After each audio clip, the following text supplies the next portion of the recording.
শুনছেন white fragrance, গল্পের সুবাস এখানেই। আজ আপনাদের জন্য পড়ছি রশিদ হায়দারের লেখা একটি সত্য অথবা মিথ্যে গল্প।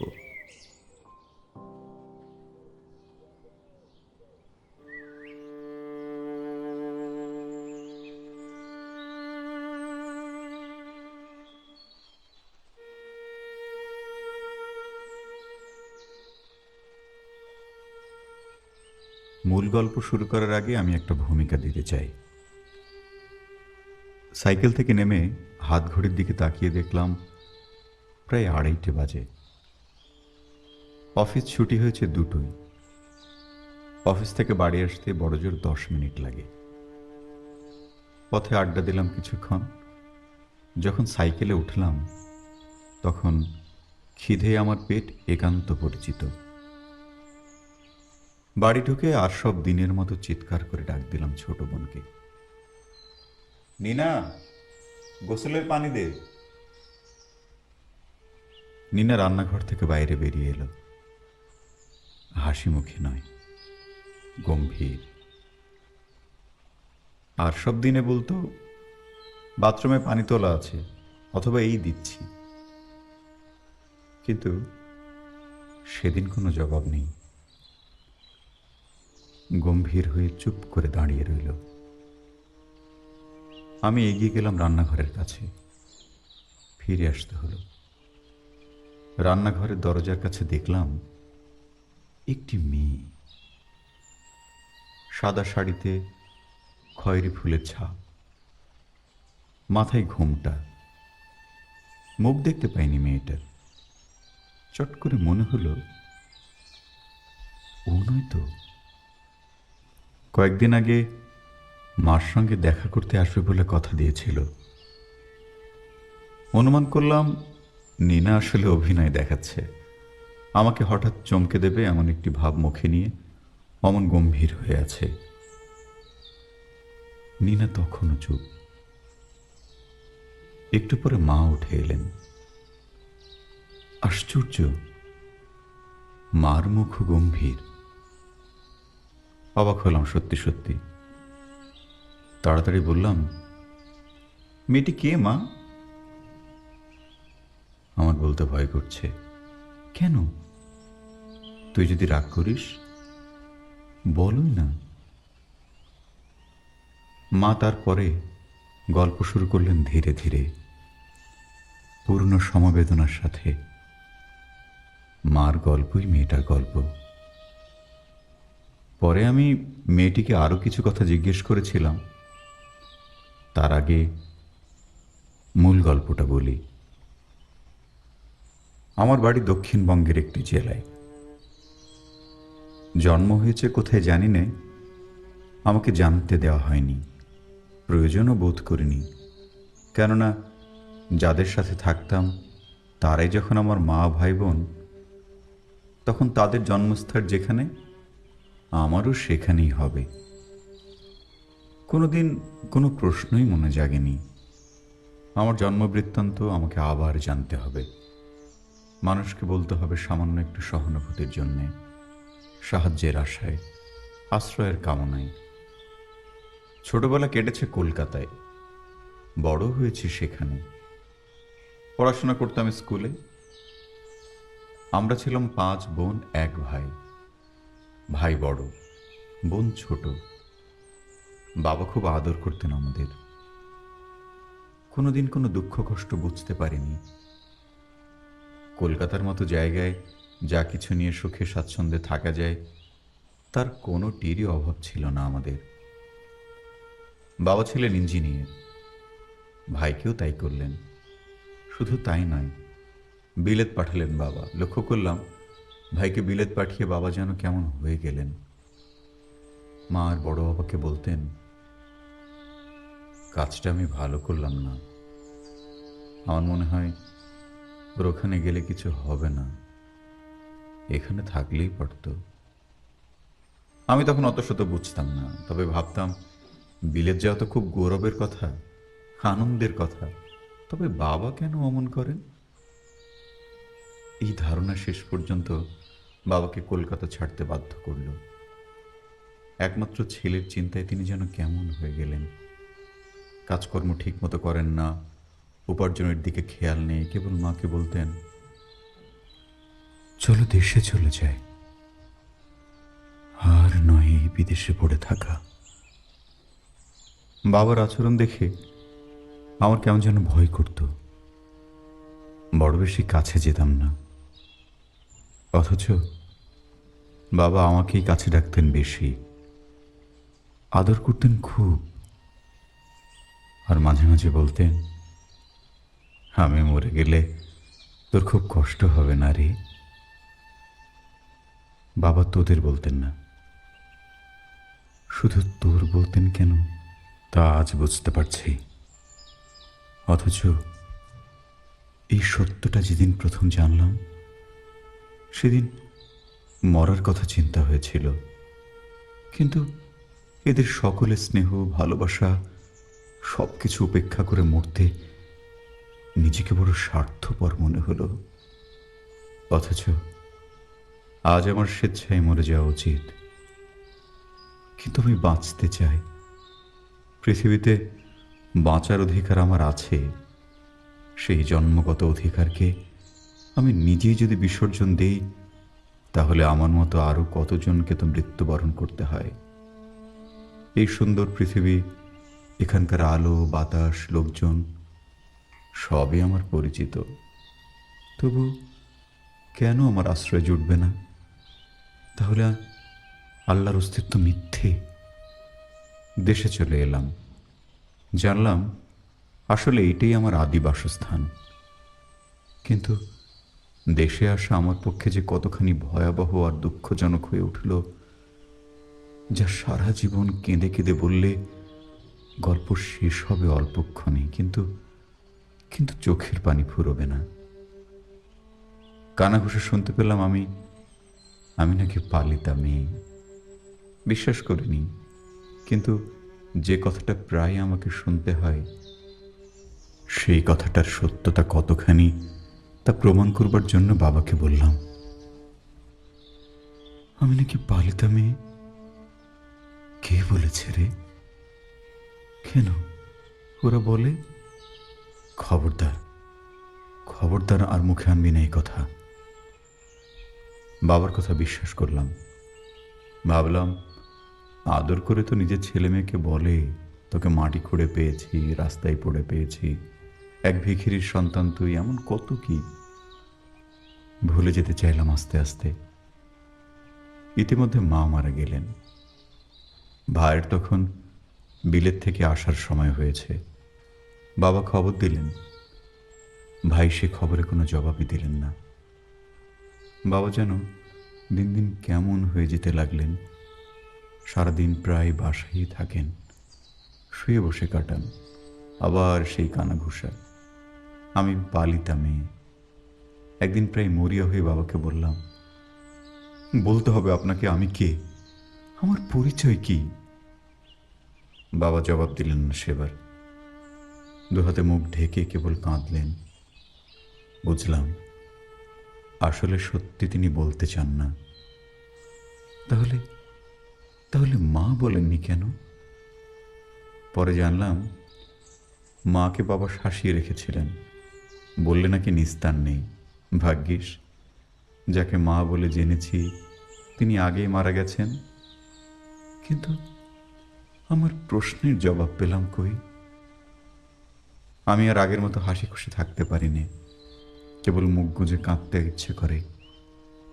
সমবয়সী মেয়েদের সাথে খেলাধুলো করে মনটা পাতলা করে নিতে বসে কেবলই মনে হতো, ওরা যদি আমাকে পরিচয়হীন বলে খেলতে না নেয়, শান্তি পাইনি। সব কিছু নিরর্থক মনে হয় আমার কাছে। এমন সময় ভাই এলেন বিলেত থেকে। বাবা যে আশঙ্কা করেছিলেন তাই হলো। ভাই ওখানে গিয়ে কিছুই শেখেননি। টাকা পয়সা উড়িয়েছেন ইচ্ছে মতো, মদ খেয়ে মেয়েদের নিয়ে সময় কাটিয়েছেন। বাবা ভাইয়ের এই পরিবর্তন ঘটবে তা আগে থেকে বুঝতে পেরেছিলেন। কেমন করে? নিজের মনে কি আগে থেকেই এই বীজ বোনা ছিল? তাহলে আমার পরিচয়? আমার চিৎকার করে গলা ফাটাতে ইচ্ছে করে, কিন্তু গলার চার দেয়ালের মাঝে সেই চিৎকার ঘুরে ঘুরে কখন যে মরে যেত টের পেতাম না। বড় দুই বোনের বিয়ে হলো। বাবা অনেক খরচ করে ঘটা করে বিয়ে দিলেন ভালো ছেলে দেখে। বোন দুটো চলে গেল শ্বশুর বাড়ি। এখন বাড়িতে বাবা, ভাই, আমি ও ছোট বোন দুটো। ভাইয়ের কোনো পরিবর্তন হলো না, এখনো দিনরাত মদ খেয়ে মেয়ে লোকের পেছনে পয়সা খরচ করে সময় কাটান। ভাইও যদি ভালো হতো তাহলে অন্তত আমাকে আজ এই দুঃখের বোঝা মাথায় নিয়ে বাইরে বেরিয়ে পড়তে হতো না।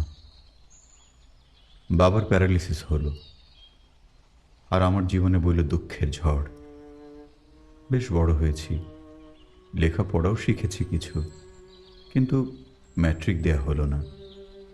আজ অন্তত ম্যাট্রিকটা পাশ করা থাকলেও কিছু না কিছু করে বাঁচা যেত। আজ নিজের এমন কিছু নেই যা দিয়ে নিজের উপার্জন নিজে করতে পারি। বাবার প্যারালিসিস হবার সংবাদ পেয়ে বড় আপা এলেন তাকে নিতে। তিনি নিজে তার চিকিৎসা করাবেন। বাবা তখন উপায়হীন, ছেলের আশ্রয়ে থাকা তার ভাগ্যে নেই, তাই মেয়ের বোঝা হয়েই তাকে জামাই বাড়ি যেতে হলো।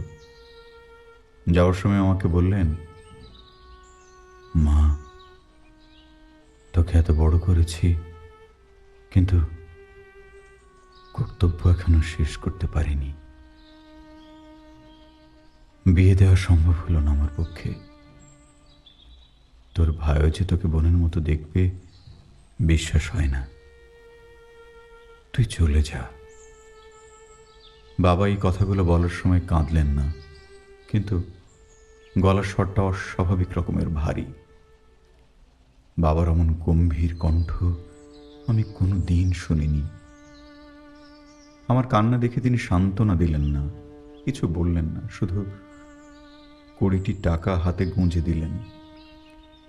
এই আমার হাতে এখন আছে, যা হয় এটা দিয়েই করিস।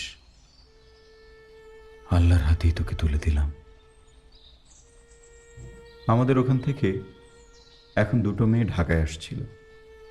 আমার পরিচিত ওরা, একই পাড়ায় বাড়ি, অনেক দিন খেলেছি ওদের সাথে, অনেকটা ছেলেবেলার বন্ধু। ওরা ঢাকাতেই থাকে এখন। কয়েক বছর আগে এসেছি। চাকুরি করে দু বোনই, বড় বোন গীতা, ছোট বোন সীতা। দু বোন বলল, চল ঢাকায় তোকে আমরা চাকরি জুটিয়ে দেব। আশ্রয় পেলাম যেন। নিজেকে ভাগ্যবতী মনে করে খুব খুশি হয়ে গীতার সঙ্গে স্টিমারে যখন চেপে বসি, তখনও বুঝতে পারিনি এই আমার জন্মভূমি। তোমার কাছে আমার আর কোনো দিন ফিরে আসার সুযোগ হবে না, অধিকার থাকবে না। তুমি আমাকে জন্ম দিয়ে কলঙ্কের বোঝা বাড়ালে শুধু। ঢাকায় পৌঁছলাম দুপুরে। উঠলাম কোনো এক পাড়ায়, তার নাম আমার জানা নেই। আমি জানতে চেষ্টা করেছি সেখানকার ঠিকানা ওদের কাছে, কিন্তু ওরা কোনো সময়ই বলেনি। উল্টে বলেছে, ঠিকানা জেনে লাভ কি, আমাদের সঙ্গে আছিস সেটাই জানা থাক, বেশি কিছু জানতে চাস না। ভালো লাগতো না ওদের কথাবার্তা। একবেলার মধ্যেই গলার স্বর এমন পাল্টে যাবে তা আমি স্বপ্নেও ভাবিনি।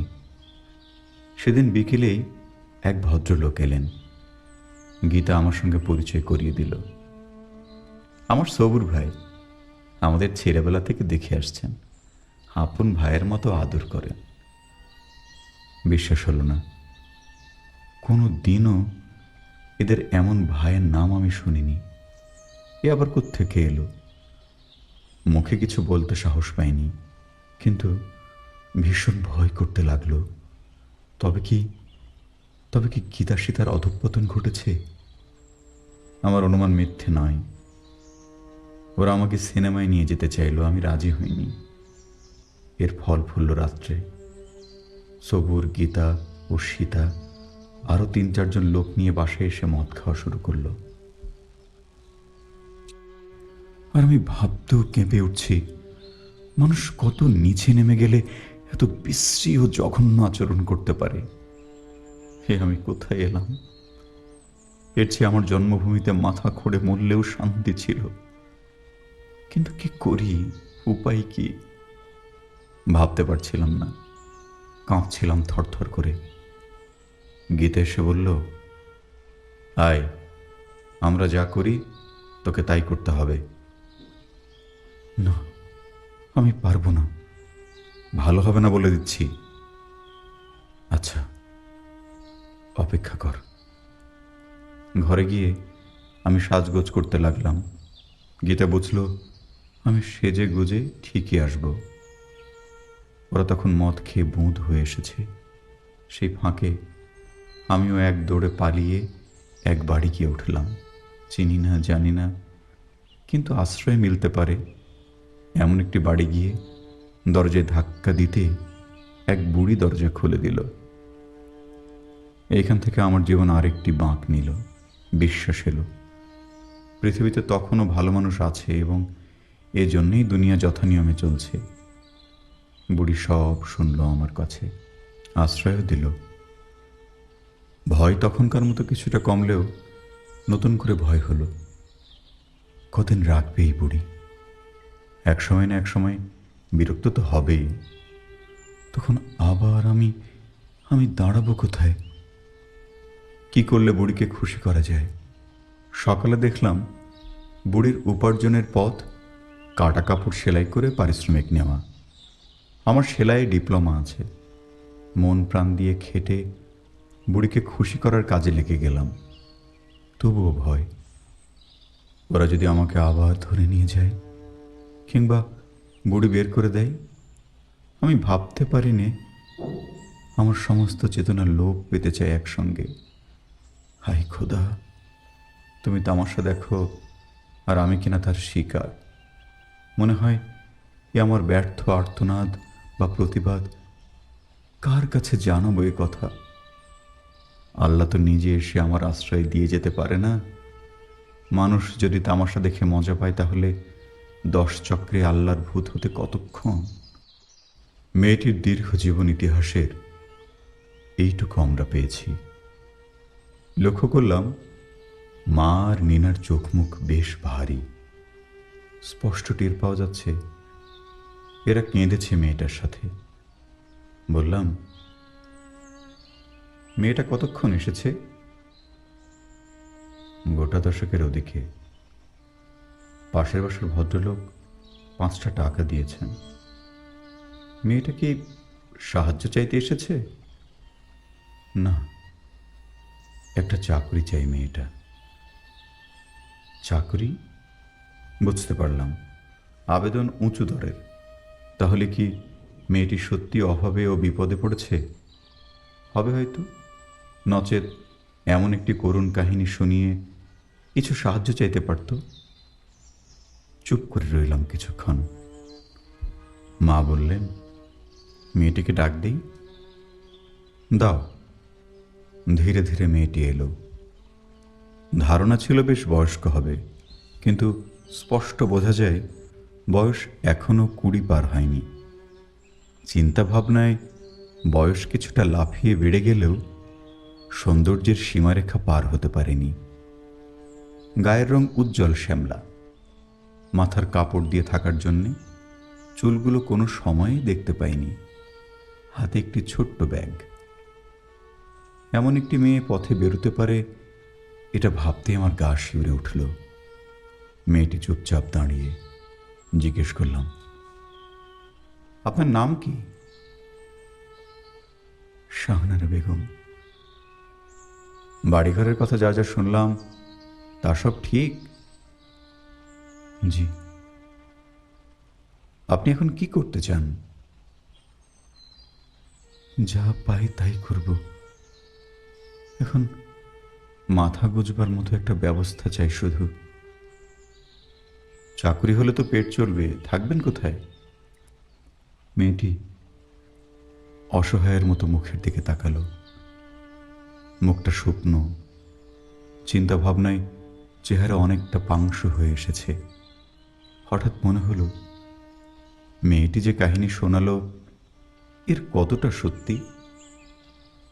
মেয়েটি অভিনয়ে যে পারদর্শিনী নয় তা তা কে বলবে? তাহলে কি উদ্দেশ্যে সে এখানে এসেছে? এই অবস্থায় টাকা পয়সা না চেয়ে চাই চাকুরি ও আশ্রয়। আশ্রয় দিলে আমার কোনো ক্ষতি করবে না তো? আমার যদি পরিবারের সম্মান নষ্ট হয় তাতে? অনেকগুলো চিন্তা ঘুরে ঘুরে অনবরত পাক খেতে লাগলো আমার মনে। কিছু জিজ্ঞেস করতে মুখের দিকে তাকাতেই দেখি মেয়েটির চোখে পানি, স্যান্ডেলের আগা দিয়ে মাটি খুঁড়ছে। জেরা করতে সাহস হলো না। তার চেহারা ও অভিব্যক্তি যেন তার বক্তব্যের সত্যতা প্রমাণ করে দিচ্ছে। মেয়েটি বলল, আপনি আমার বড় ভাই, আমাকে বাঁচান। আবার কবে আসবো বলুন? প্রতিটি শব্দে ব্যগ্রতা, ব্যাকুলতা। বললাম, শুক্রবার দিন আসবেন, আপনার জন্য আমি চেষ্টা করব। ঘরে এলাম, নিনাকে ডেকে 4টে টাকা দিলাম মেয়েটিকে দিতে। দরজার বাইরে থেকে মেয়েটি সালাম জানিয়ে ধীরে ধীরে চলে গেল। মেয়েটির গল্প এবং আমাদের ভূমিকা সহ কাহিনী এখানেই শেষ হতে পারত, কিন্তু পরে যেভাবে গড়িয়েছে তাতে মেয়েটির কোনো ভূমিকা নেই। তার চরিত্র আমরা, আপনারাও বাদ পড়েননি। আর এর ফলটা যা দাঁড়ালো তা হচ্ছে আমরা সভ্য, শিক্ষিত, সংস্কৃতিবান ও বিংশ শতাব্দীর মতো সভ্য শতাব্দীতে আমাদের বাস। আশ্চর্য এ যুগের মানুষ। মজা দেখবে, তামাশা দেখবে, অন্যের দুঃখকে খেলার সামগ্রী হিসাবে পেতে চাইবে। প্রথমে কথা তুলল নিনা, দাদা, আপনার সাথে মেয়েটির বিয়ে দিয়ে দেই? তা মন্দ নয়, আমার সঙ্গে মানাবে ভালো। মা বললেন, এমন একটি মেয়েকে আশ্রয় দেওয়া তো পুণ্যেরই কথা। মার বিচার পাপ পুণ্যের দৃষ্টিকোণ থেকে। রসিকতায় মেতে উঠলাম আমি আর নিনা। মেয়েটিকে বিয়ে করলাম, সে আমার বউ হলো, এমনই কত কি। আমার এমন একটি অপ্রত্যাশিত বিয়েতে একজন বললেন, বিয়েতে যখন খরচ লাগবে না তখন মামলার টাকাগুলো জোগাড় করে রেখো। ভয়াবহ সাবধানবাণী। আমি আমি মেয়েটির জন্য চেষ্টা করেছিলাম। সবাই হাসে আমার চেষ্টা দেখে। আপনারা যদি মনে করেন আমি মেয়েটিকে ভালোবেসে ফেলেছি তাহলে আমি ক্ষমা চাচ্ছি, কেননা আপনাদের ছেড়ে যাব এতটা সুস্থ মানসিকতা আমার নেই। হলে আমার যুগকে অপমান করা হয়। যথারীতি বাড়ি ফিরে এসে এ কাজে ও কাজে ডুবে যায়। হঠাৎ মনে হলো মেয়েটিকে আমার বউ বানাই। তারপর মনে অজান্তেই কখন ভুলে যাই জানি না। কেউ দিল না আশ্রয়, আমিও না। মেয়েটি শুক্রবারের দিন ঠিকই এসেছিল। ভেবেছিলাম আসবে না। তার ব্যবসায় যখন ওই করুণ কাহিনী শুনিয়ে টাকা উপায় করা, তখন পাশাপাশি 2 বাড়ি থেকে যখন 9 টাকা উপায় হয়েছে তখন যথেষ্ট। কিংবা যদি আমরা পুলিশে খবর দিয়ে রাখি, এই ভয়েও মেয়েটি আসবে না। এই বিশ্বাসে নিশ্চিন্তে বাড়ি ফিরে শুনলাম মেয়েটি সকাল থেকে বসেছিল। নিনা মিথ্যে করে বলেছে, দাদা রাত্রের ওদিকে আসবেন, অতক্ষণ থাকতে পারবেন? আমার সঙ্গে দেখা করে রাত্রে ফেরা মেয়েটির পক্ষে সম্ভব নয়। মেয়েটি বুঝতে পেরেছিল।